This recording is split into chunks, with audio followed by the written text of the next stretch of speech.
পরিপূর্ণ তৃপ্তি নিয়ে কুঁড়ের ঘরে থাকাও ভালো, অতৃপ্তি নিয়ে বিরাট অট্টালিকার থাকার কোনো সার্থকতা নেই। উইলিয়াম হেয়ার্স এই কথাটি কিন্তু লিখেছিলেন। হ্যালো এভরিওয়ান, আসসালামু আলাইকুম। সবাইকে শুভ সকাল জানিয়ে নতুন আরেকটি ব্লগ ভিডিও নিয়ে আপনাদের মাঝে হাজির হয়ে গেলাম। কেমন আছেন আপনারা সবাই? আশা করছি কাছে দূরে, দেশ এবং দেশের বাইরে যে প্রান্ত থেকে আজকে আমার নতুন আরেকটি ব্লগ ভিডিও দেখছেন না কেন, আশা রাখছি আল্লাহর অশেষ রহমতে সবাই বেশ ভালো আছেন। আমি বিথি, আলহামদুলিল্লাহ আমিও খুব ভালো আছি পরিবার পরিজন নিয়ে। সকালবেলা উঠে এক গ্লাস চিয়া সিড খেয়ে নিয়েছি। অফ ক্যামেরাতে মোটামুটি আমরা যে রুমে থাকি সেই রুমটা গুছিয়ে নিয়েছি। তো এখন এই তো রুটিগুলো অফ ক্যামেরাতে বানিয়ে নিয়েছি। তো সকালের নাস্তার পর্ব সেরে কিন্তু আজকে একা হাতে সংসারের সব কাজ করে তারপর আর কি দুপুরে মেয়েদের পছন্দের খাবারটা রান্না করব। এখানে রুটি ভেজে নিয়েছি আর গতকালকের একটু সবজি ভাজি ছিল, ফ্রিজ থেকে সেটা নামিয়ে আবার গরম করেছি। তো এই তো জবার আব্বু কিন্তু বাসাতে আছে, তো তাকে এই যে খাবারগুলো দিয়ে দিলাম। তো সকাল 7টা থেকে উঠে সে চিৎকার চেঁচামেচি শুরু করে তার খাবারের দরকার। তো দেখা যায় একা হাতে রুটিগুলো বানিয়ে বেলতে গেলে কিন্তু অনেকটা সময় লেগে যায়। আর সত্যি কথা বলতে যেটা যে আমি এত সকালবেলা ঘুম থেকে উঠে আমি ওইভাবে নাস্তাটা কখনো রেডি করতে পারি না। 8টা-9টা থেকে অফিস হলে একটা কথা, কারণ অফিস যেহেতু নেই তারপরে একটু লেট করে খেলেও কিন্তু কোনো সমস্যা হয় না। কিন্তু ওই সকাল 7:30 বাজলেই দেখা যাবে হয়তোবা ঘুম ভেঙে গেলে উঠে চিৎকার চেঁচামেচি শুরু করে, তার ক্ষুধা লেগেছে। তো রুটিটা এত তাড়াহুড়া করে আমি বানিয়েছি, তো খুব তাড়াহুড়া করে বানিয়ে তারপর আর কি তাকে ভেজে দিয়েছি, সে খেয়ে নিয়েছে আর তার সাথে আমিও খেয়ে নিয়েছি। এখন এই যে চলে এসেছি সংসারে কাজকর্ম করতে। ভিডিওর শুরুতে আমার সকল প্রিয় আপু ভাইয়া আঙ্কেল আন্টিদেরকে রিকোয়েস্ট করব, যারা ভিডিওটি ক্লিক করেছেন এখনও পর্যন্ত একটি লাইক দেননি, প্লিজ একটি লাইক দিয়ে দিবেন। আর যারা নতুন আজই আমার চ্যানেলে প্রথম ভিজিট করেছেন, যদি ভিডিওর কোথাও কোনো অংশ আপনার কাছে এতটুকু ভালো লেগে যায়, চাইলে আমার চ্যানেলটি সাবস্ক্রাইব করে আমার পাশে থেকে যেতে পারেন। তো এখানে আমি এই তো থালা বাসনগুলো সব কিন্তু আমি ভিম লিকুইড দিয়ে আর কি মেজে নিয়েছি। এগুলো এখন আমি ধুয়ে রেখে দিচ্ছি। আসলে ওইভাবে সংসারের কাজকর্ম ঠিকঠাক মতো আমি কোনো কিছুই করতে পারছি না। তো প্রায় আমার আপুরা শুনতে পারেন যে আমার হয়তো বা ভালো লাগে না বা ভালো লাগছে না। তো সংসারের এমন একটা জায়গা যেখানে কাজ করতে ভালো না লাগলেও কিন্তু কাজ করতে হয়। যেহেতু মেয়েরা আছে, তো মেয়েরা দেখা যায় সকালবেলা স্কুলে যায়, তখন উঠে তাদের খাবার নাস্তাটা রেডি করে দিতে হয়। আবারও দেখা যায় দুপুরে বাসায় এসে তখনও কিন্তু খুব প্রচুর ক্লান্ত হয়ে পড়ে, তো তখনও কিন্তু রান্নাবান্নাটা তাদের জন্য ভালো না লাগলেও করতে হয়। তো সব কিছু মিলিয়ে দেখা যায় যে কাজ করব না এই কথাটা বলা একেবারেই দায়, কাজ তো করতেই হবে। তো এখানে এই যে কাজ শুরু করে দিয়েছি, তবে আজকে মনে অনেকটা জোর এনে সংসারের কাজগুলো শুরু করেছি। তো আমার সংসারটা কিন্তু পুরো এলোমেলো অবস্থায় আছে, ওইভাবে আমি পরিপাটি করে গুছিয়ে কোনো কাজ আমি করতে পারছি না। তো সত্যি কথা বলতে যে মনের শান্তি বড় শান্তি, যদি মনের শান্তি না থাকে তাহলে কিন্তু দেখা যায় কোনো কাজেও ওইভাবে করে শান্তি পাওয়া যায় না। তো সত্যি কথা বলতে আমি ব্যক্তিগতভাবে আমি নিজে আসলে আর কন্ট্রোলে রাখতে পারছি না। তো মাঝে মনে হয় কি যে পৃথিবীটা ছেড়ে আল্লাহ কবে আমাকে নিয়ে যাবে, তাহলে হয়তোবা আমি একটু স্বস্তি পাবো, শান্তি পাবো। আত্মহত্যা করা মহাপাপ, যদি পারতাম তাহলে হয়তোবা আত্মহত্যার পথটাই বেছে নিতাম। আমার অনেক আপুরা বলতে পারেন, বিথি আপু কী হয়েছে তোমার, এত কষ্ট নিয়ে কেন এই কথাগুলো বলছো? তো আসলে এমন কিছু কথা আছে যেটা চাইলেও কিন্তু আমরা চিৎকার করে বলতে পারি না। পারিপার্শ্বিক সমাজ সব কিছু মিলিয়ে কিন্তু বুকে অনেক কষ্ট চাপা রেখে সব কিছু সহ্য করে যেতে হয়। নিজেকে একটু ভালো রাখার জন্য ইউটিউব প্ল্যাটফর্মটাতে আমি এসেছিলাম, যেখানে আমি নিজেকে অনেক ব্যস্ত রাখতে পারবো। তো সংসারে কাজকর্ম কিন্তু সবই করি, তো দেখা যায় হয়তো ভিডিও না করলেও এই কাজগুলো আমাকে করতেই হতো।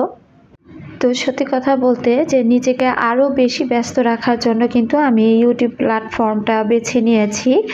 তো যাই হোক, যদিও সব কিছু খোলাখুলি করে ওইভাবে আমার আপুদের বা ভাইয়াদের সাথে শেয়ার করতে পারছি না। আসলে লাইফ এমন একটা জিনিস লাইফে যদি সুখ এবং শান্তি থাকে তাহলে মনে হয় ওই লাইফটা সত্যি অনেক আনন্দে ভরা থাকে। আজ আমি বিল্ডিংয়ে থাকছি, হয়তো আমার ঘরে আহামরি দামি দামি ফার্নিচার নেই, যতটুকু যা আছে আলহামদুলিল্লাহ আল্লাহ পাকের কাছে হাজারো কোটি শুকরিয়া জানাচ্ছি। আর একটা কথা কি যে সংসারে দেখা যায় অট্টালিকাতেও যদি থাকি, সংসারে যদি আসবাবপত্র দিয়ে ভরা থাকে, যদি সেই সংসারে মনের শান্তি না থাকে, সংসারে সুখ না থাকে, সেটাকে কিন্তু আর সংসার বলে না। তো সংসার এমন একটা জায়গা যেভাবে যে পরিস্থিতির মধ্যে আছে, তো যারা ভালো আছে তো ভালো, আর যারা খারাপ আছে তারা মনে হয় সংসারটা তাদের কাছে একটা বিষাক্ত একটা জায়গা। তো যাই হোক, আর কিছু না বলি সংসার নিয়ে। তো আমি কিন্তু এই যে আজকে আমার বেডরুমটা ঝাড়তে চলে এসেছি। বিছানার চাদরটা উঠিয়ে নিয়েছি। তো রুমটা ঝাড়তে দেখলাম যে বারান্দাতেও অনেক ঝুল পড়েছে। তো বারান্দাটাও আমি খুব ভালো করে ঝেড়ে পরিষ্কার করে নিয়েছি। সকালের নাস্তা পর্ব সেরে কিন্তু আমি একা হাতে সংসারের সব কাজগুলো এখন এক করে নিয়েছি। নিব। তারপরে দুপুরে মেয়েদের পছন্দের খাবার রান্না করব। তো আমি কিন্তু থালা বাসন ধুয়ে দুপুরে যেটা রান্না করব তা ভিজিয়ে রেখে এসেছি। তো হঠাৎ করে বারান্দাটা যখন ঝাড়ছিলাম দেখলাম যে অনেক ঝুল পড়েছে। যে ঝুলগুলো একেবারে না ছাড়লেই নয়। তো হয়তোবা ইচ্ছে হচ্ছিল না যে কোনো কাজ করি। তো বললাম যে না, নিজেকে একটু শান্তিতে রাখার জন্য, মনটাকে একটু ভালো রাখার জন্য কাজগুলো করি। যদি কাজই না করি আমি কি ভিডিও আপনাদের সাথে শেয়ার করব। তো এখানে আমি ফ্যানটাও ভালো করে একটু পরিষ্কার করে নিলাম। আর এই জানালাটার গ্রিলগুলো খুব ভালোভাবে পরিষ্কার করে নিয়েছি। তো ঝুলছে তো ছেড়েছি, আবার ফ্যানটাও পরিষ্কার করেছি। তার সাথে জানালাটা ক্লিন করেছি। তো সবকিছু করে তারপরে এই যে বিছানার উপরের টাও খুব ভালো করে ঝেড়ে নিলাম। আর এই যে বালিশের কভারগুলো খুলে নিচ্ছি। তো জানালা দিয়ে যেহেতু খুব ভালো রোদ এসেছে, তো ভাবলাম যে বালিশগুলো জানালার মধ্যে রোদের উপরটাতে দিয়ে রাখি, তাহলে বালিশগুলো একটু রোদ পাবে। তো ছাদে দিয়ে আসলে হয়তোবা একটু ভালো হতো। মাঝে কিন্তু লেপ তোশক বা কাঁথা বালিশ এগুলো একটু ছাদে দিলে বেশ ভালো করে শুকিয়ে যায়। তো এখানে আমি এগুলো একটু রোদে রাখলাম। আর চাদরটাও নিয়ে এসে রেখে দিলাম। চাদরটা পরে বিছিয়ে নিব। আর এই চাদরগুলো আজকে আমি ভিজিয়ে দিব। তো এমনিতেও অনেকগুলো কাপড়-চোপড় ওয়াশিং মেশিনে দেওয়া হয়েছে। সেগুলো কিন্তু কারেন্ট যাচ্ছে আর আসছে বলে বারবার কাপড়গুলো তাড়াতাড়ি ধোয়া হচ্ছে না। বারবার মেশিনটা থেমে যাচ্ছে। তো এখানে আমি সবকিছু ঝেড়ে এখন সোফাটাও খুব ভালোভাবে পরিষ্কার করে নিব। সোফার কভারগুলো কিন্তু খুব ময়লা হয়েছে। তো আমি কিন্তু দেখা যায় ৩ মাস কি ৪ মাস, কখনো ৫ মাস পরও সোফার কভারগুলো ধুয়ে রাখি। সোফার কভারগুলো ধুতে দেখা যায় অনেকেই বলে যে সোফার কভার যদি বেশি ধোয়া হয় তাহলে সেগুলো নাকি খুব দ্রুত নষ্ট হয়ে যায়। তো আমার সোফার কভারগুলো যেটা গোল্ডেন টাইপের, সেটা ময়লা হলে কিন্তু খুব ভালো বোঝা যায়। আর ধুলোবালিটা খুব ভালোই পড়ে। তো হয়তোবা ধুয়ে দিতাম, কিন্তু এই সোফার কভারগুলো খোলা আমার কাছে অনেকটা ঝামেলার মনে হয়। নিজেকেই খুলে আবারও নিজেকেই লাগিয়ে নিতে হয়। তো এই কাজটা যদি ঘরের মানুষকে বলি, দেখা যায় সে হয়তো আজকাল করতে সে আর খুলেই দিবে না। তো দেখা যায় সে একটু তেড়া টাইপের মানুষ। যখন যেটা একবার না করবে সেটা নাই। আর যখন যেটা বলবে এটা আমি করব, তখন সে সেটা করবেই। তো যার জন্য তাকেও সব কাজে বেশি একটা জোরাজুরি করি না। তো এখানে এই যে ওয়াশিং মেশিনে কাপড় দিয়ে রেখেছি আলহামদুলিল্লাহ বলে। তো এই যে পানি ভর্তি রয়েছে, কারেন্ট নেই বলে কাপড়-চোপড়গুলো কিন্তু ধোয়া হচ্ছে না। তো কাপড়-চোপড়গুলো কিন্তু মোটামুটি এগুলো আমার পরার কাপড়-চোপড়ই, ওগুলোই আমি দিয়ে রেখেছি। চাদরটা পরবর্তীতে দিয়ে ধুয়ে ফেলবো। আর এখানে আমি এখন চলে এসেছি এই যে রুমগুলো ঝাড়ু দিয়ে নেওয়ার জন্য। এই রুমটা আমি অফ ক্যামেরাতেই ওই যে সকালবেলায় গুছিয়ে নিয়েছিলাম। আর সবগুলো রুম এখন আমি ঝাড়ু দিব। তার সাথে বারান্দা, ডাইনিং, ড্রয়িং এবং আমার রুমের বাইরে যে মোটামুটি অনেকখানি জায়গা আছে সেটাও কিন্তু ঝাড়ু দিয়ে ফেলবো। আমরা মেয়েরা কিন্তু একটা সংসারে কম কাজ করি না। তো একটা হেল্পিং হ্যান্ড থাকলে সেখানে কিন্তু একটু হলেও স্বস্তি পাওয়া যায়। তো আমার যেহেতু কোনো হেল্পিং হ্যান্ড নেই, আমাকে কিন্তু সারাটা দিন এত কাজ করতে হয়। আমি জানি যে আমার মতো প্রতিটা গৃহিণী আপুরা যাদের হেল্পিং হ্যান্ড নেই তারা সারাদিনই হয়তোবা কাজের উপরে থাকেন। আর যারা ঘর-দুয়ার পরিষ্কার করে রাখতে ভালোবাসেন তাদের তো কোনো কথা নাই। মনে হয় সকাল, দুপুর, সন্ধ্যা আর রাত এই ৪টা টাইমেই তাদেরকে কাজের উপরেই থাকতে হয়। এখানে আমি খুব ভালো করে ঘরটা ঝাড়ু দিয়ে নিয়েছি। আর এই যে আমি এখন রুমে চলে এসেছি। তো রান্না করতে যাবার আগে আমি বালিশের কভারগুলো চাদরটা বিছিয়ে ফেলবো। তো এই কাজটা করে তারপর আরকি আমি রান্নার কাজে যাবো। বালিশগুলো তোশকের কাপড় দিয়ে বানানোতে আমার কিন্তু তেমন একটা ভালো লাগছে না। তো কেমন যেন লাগছে। আসলে প্রিন্টের কাপড় দিয়ে বালিশগুলো বানালে দেখতে বেশি ভালো লাগে। তো আমি চেয়েছিলাম যে প্রিন্টের কাপড় দিয়ে আরকি বালিশগুলো নতুন করে বানিয়ে নিবো আরকি শিমুল তুলার কিছু বালিশ বানাবো। তবে বানাবো এখন হয়তোবা আর পারবো না। তবে একটু আরকি সময় লাগবে। আর বানাবোই কি মাঝে সংসারে কাজ করতে একাই ভাবি যে কতদিন থাকবো এই সংসারে, আদৌ থাকবো কি থাকবো না, কি করব না করব এটা নিয়ে সবসময় আরকি একটা বিড়ম্বনার মধ্যে থাকি। তো যেহেতু আল্লাহর রহমতে আমার ২ টা মেয়ে আছে। তো মেয়েদের দিকে তাকালে না তখন সবকিছু ভুলে যাই। তো চাইলেও তখন আর কিছু পারি না করতে। তবে আল্লাহর কাছে একটা কথা সবসময় বলি যে, "আল্লাহ হয়তোবা নিজে থেকে কিছু করতে পারবো না, তুমি চাইলে তো সব পারো। তো ভালো মানুষ তো এই পৃথিবী ছেড়ে চলে যায়।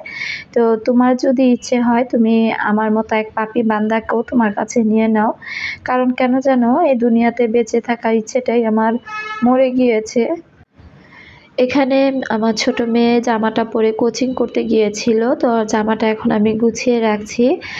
আর কি কাজ করব? একটার পর একটা কাজ তো হাতে আছেই। আর কাজ না করলে দেখা যায় সারা ঘরবাড়ি একেবারে এলোমেলো হয়ে থাকে।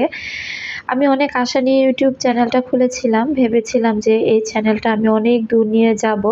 অনেক ভালোবাসা দিয়ে কাজ করব। তবে ইদানিং সেই ভালোবাসাটা আর কাজের প্রতি আমার নেই। যতটুকু করছি মনের জোরে করছি। কারণ গত ৫টা ৬টা দিন আমি ভিডিও দেইনি ঠিকঠাক মতো।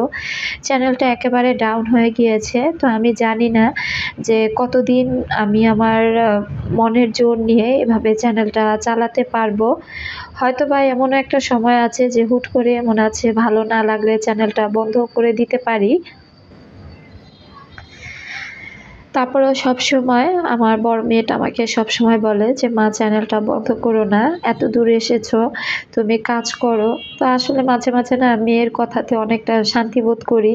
তখন আরকি কাজ আবারও শুরু করি।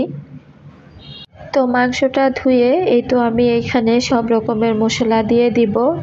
গরুর মাংস বলেন, মুরগির মাংস বলেন, যেকোনো মাংস বলেন না কেন আমার বড় মেয়ে, ছোট মেয়ে ওরা দুজনেই খুব পছন্দ করে। তো ভাবলাম যে অনেকদিন হয় কোনো মাংস রান্না করা হয় না। তো ভাবলাম যে আজকে মাংসটা রান্না করি। বেগুন ভাজাটা আমার ছোট মেয়ের খুবই পছন্দ। তো ভাবলাম যে বেগুন ভাজি আর মাংস রান্না করি। আমি কিন্তু সবসময় আমার সিম্পল লাইফস্টাইলটাই আপনাদের সাথে শেয়ার করি। আমার লাইফটা আমি ঠিক যেভাবে কাটাই সবসময়, যেভাবে নিজেকে রাখি ঠিক সেভাবে কিন্তু আপনাদের সামনে আমি নিজেকে প্রেজেন্ট করি। তো ইউটিউবিং করতে এসে আমি এখানে কিন্তু আমি নিজেকে কোনো পরিবর্তন করিনি বা কোনো দিক থেকে কোনো কিছু আমার সংসারের যা কিছুই বলেন না কেন রান্না-বান্না, খাওয়া-দাওয়া, আমার চাল-চলন সবকিছু আমি বাস্তবে যে লাইফটা মিট করি সেটাই কিন্তু আপনাদের সাথে শেয়ার করে থাকি। অনেক আপুরা অনেক ভালোবাসা নিয়ে আমার এই ভিডিওগুলো দেখে থাকেন। তো তাদেরকে জানাচ্ছি অসংখ্য ধন্যবাদ। তো আমি কিন্তু গরুর মাংস রান্না করার সময় একটু সরিষার তেল দিয়েছিলাম। তো মনে হলো যে সরিষার তেলের সাথে একটু সয়াবিন তেলের দিলে ভালো হবে। তো সয়াবিন তেলটা যেহেতু নেই তাই আরকি সয়াবিন তেলটা এখন আমি এই তো রিফিল করে নিচ্ছি। তো এখান থেকে কিছুটা সয়াবিন তেল আরকি আমি মাংসতে আরকি অফ ক্যামেরাতে দিয়ে দিয়েছিলাম। সংসারের কাজগুলো একা হাতে করতে কিন্তু খুবই কষ্ট হয়। তারপরও করে থাকি, কি আর করা, যেহেতু সংসারটাকে ভালোবাসি আর অনেক ভালোবাসা নিয়ে কাজ করি বলে হয়তোবা যতই ক্লান্ত হই না কেন সব কাজ শেষে যখন সংসারটার দিকে একবার চোখ বুলাই, তখন মনে হয় যে আমার সংসারটা এত সুন্দর একটা সংসার, তো এই সংসারটার মধ্যে কি ঘাটতি আছে, কিসের অভাব আছে। তারপরও কেন আমার মাঝে মাঝে মনে হয় যে মৃত্যুটাই হয়তোবা আমার জন্য ঠিক। তো যাই হোক, জানি না ভাগ্যে কি আছে। আর এই যে আমি কথা বলতে বলতে বেগুনগুলো ভেজে নিলাম। আমি জানি আজকের কথাগুলো অনেক আপুদের কাছে হয়তোবা শুনতে ভালো লাগবে না। তো যদি ভালো না লাগে আপুদেরকে বলবো, প্লিজ আপনারা স্কিপ করে যেতে পারেন। যদিও কথাটা একদম ভিডিও শেষে এসে বলছি। এখানে কিন্তু মাংসটা আমি যে পানি উঠেছিল সে পানি দিয়ে, মাংসের পানি দিয়ে আগে ভালোভাবে কষিয়ে নিয়েছি। এরপর আবার একটু পানি দিয়ে দিলাম। তো এই পানিটা বলক চলে আসলে তারপরে এখানে আমি আলু দিয়ে দিব। আর আলু দিয়ে এই পানিটাও আর কি ভালোভাবে শুকিয়ে তারপর আর কি ঝোলের পানি দিয়ে দেব। আজকে কোনো আপুদের ওইভাবে কমেন্ট পড়তে পারলাম না, প্লিজ আপুরা কেউ মন খারাপ করবেন না। তো যদি বেঁচে থাকি আর আল্লাহ পাক যদি বাঁচিয়ে রাখেন, তাহলে আগামী ভিডিও যদি দিতে পারি, তাহলে অবশ্যই আগামী ভিডিওতে আমি আমার প্রিয় আপুদের কমেন্টের উত্তরগুলো দিয়ে দেব। এখানে মাংসটা দিয়ে আবার নাড়াচাড়া করে দিলাম। আর ওয়াশিং মেশিনের কাপড়গুলো কিন্তু অবশেষে ধোয়া হয়েছে। এগুলো এখন আমি একটা একটা করে পুরো বারান্দায় আর কি মেলে দিব। বাইরে কিন্তু ভালোই রোদ, তো মাঝে মাঝে কিন্তু খুব মেঘ সাজাচ্ছে। তো কাপড়গুলো দেবার সময় ভাবছিলাম যে আবার মেঘ না চলে আসে, এত রোদের মধ্যেও কিন্তু হুটহাট করে বৃষ্টি চলে আসছে। তো এই যে আমি কাপড়গুলো সব মেলে দিয়েছি। বেশিরভাগ সময় আমি প্রতিদিনের কাপড় প্রতিদিনই কিন্তু সাবান দিয়ে ধুয়ে ফেলি। দেখা যায় কাপড় কখনো আমি না ধুয়ে, সাবান ছাড়া না ধুয়ে ওইভাবে রাখি না। আর এই যে বলছিলাম না যে সব গোছানোর পর আমার ভালোবাসার সংসারটা দেখতে কতটা সুন্দর লাগছে। এখানে কিসের অভাব আছে বলেন তো আপুরা? অভাব আছে, অনেক কিছুরই অভাব আছে। আসলে আমরা উপর থেকে যেটা দেখি সেটা মিথ্যা, বাস্তব জীবনটা বড়ই কঠিন। তো আমার সব কিছু পরিপাটি করে কি রান্না করেছি দেখিয়ে দিলাম। মাংস আর বেগুন ভাজা। আর দেখতে দেখতে ভিডিও শেষ প্রান্তে চলে এসেছি। আজকের মতো এখানেই বিদায় নিচ্ছি। সবাই ভালো থাকুন। আল্লাহ হাফেজ। আসসালামু আলাইকুম।